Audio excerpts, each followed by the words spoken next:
Whispers in Washington say the United States government is crumbling. But what if the rubble is exactly where someone wants us? Tonight we step into the first 100 days of Donald Trump's return and ask whether the apparent demolition is really a blueprint. January 20th, 2025. Trump's second inaugural crowd dwarfs 2017. Cameras optimized for grandeur. In the first week, he fires every acting head of the EPA, Education, and Justice who refuses a loyalty oath. Signs a proclamation freezing federal hiring.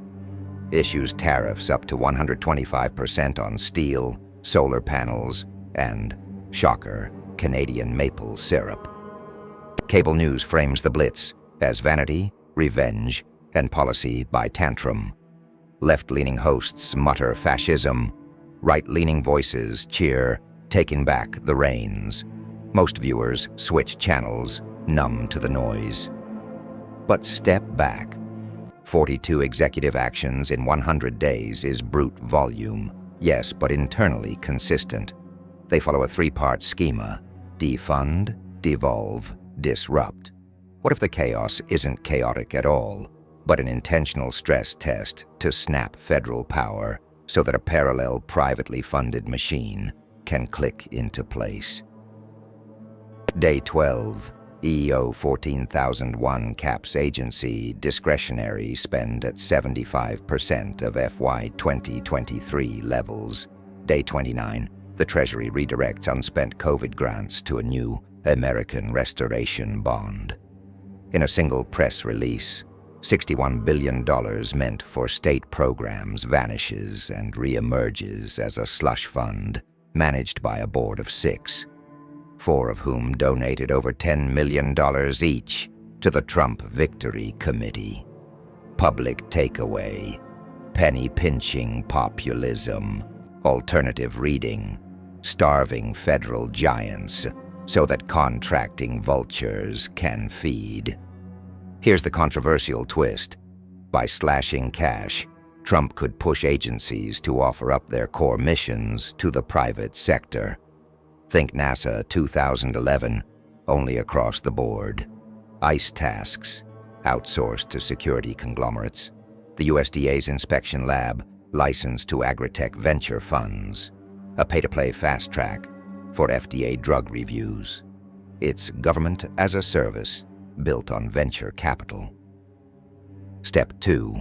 Shift power downward, but selectively. Executive Order 14014, Community Sovereignty Compact, lets states form regional compacts that bypass 9 federal regs if they demonstrate fiscal self-reliance. Texas, Florida, and Ohio sign on within a month. Combined GDP equals Germany. Cable commentary calls it States' Rights 2.0.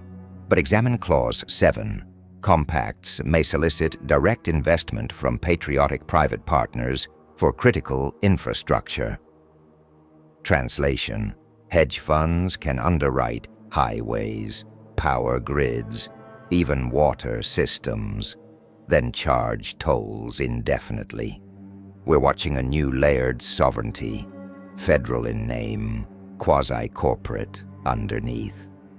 If you map Trump-aligned super PAC donors to new compact boards, the overlap is 63%. That's not decentralization. That's re-centralization under loyal managers with looser oversight than any DC agency ever endured. Detractors yell kleptocracy, supporters cheer efficiency. Both could be right, but the controversial angle here is that efficiency is the camouflage. The compacts form shadow states, still American, less litigable, less unionized, more data harvesting friendly. In other words, regulatory havens without needing a Caribbean island. Finally, disrupt. Trump's Day 40 directive slashes 30% of federal cloud service contracts and launches FedChain, a blockchain-based identity layer to modernize services. On paper, a tech bro modernization dream.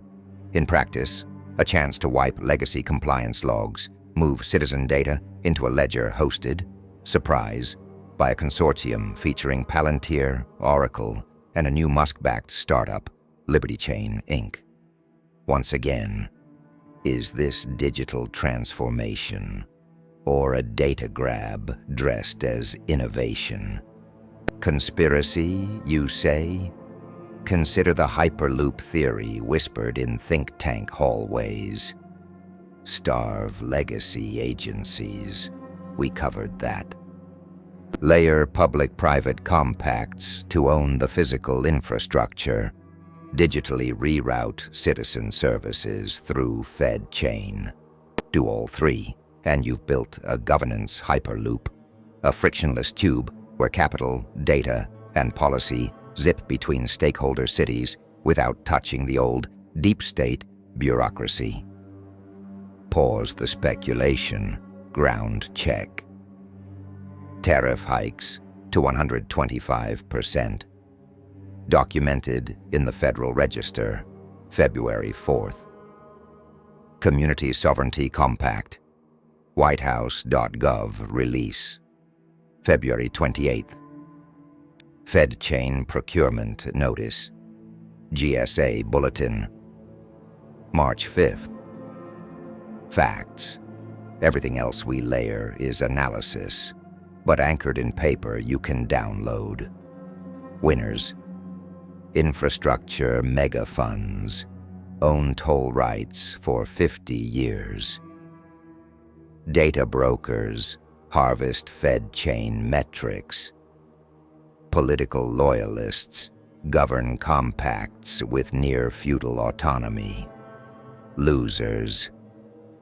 Federal career staff. Pensions frozen. Career ladders sawed off. Regulatory watchdogs. Jurisdiction blurred. Citizens in non-compact states forced to pay cross-border toll premiums. Public promise, make America work again.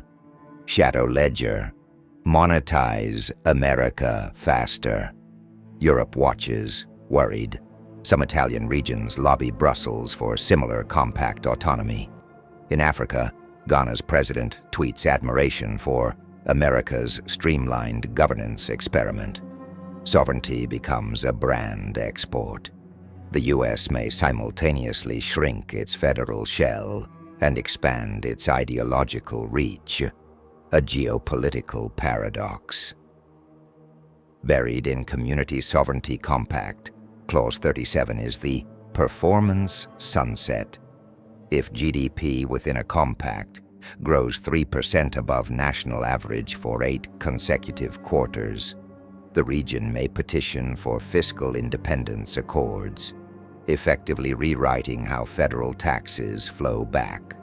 If even one compact hits that metric by Q1 2026, the federal budget detonates. Is this a stealth path to soft secession? No pundit panel has asked yet. So, controlled demolition or constitutional resurrection. Either way, Day 101 finds America recognizable only on the surface. Underneath, the beams are bending toward a parallel architecture. Part public, part private, all unprecedented. Dig into the orders, follow the bonds, trace the compacts, and when the next executive pen drops, ask not what got signed, ask what gets hollowed out in the name of making it great.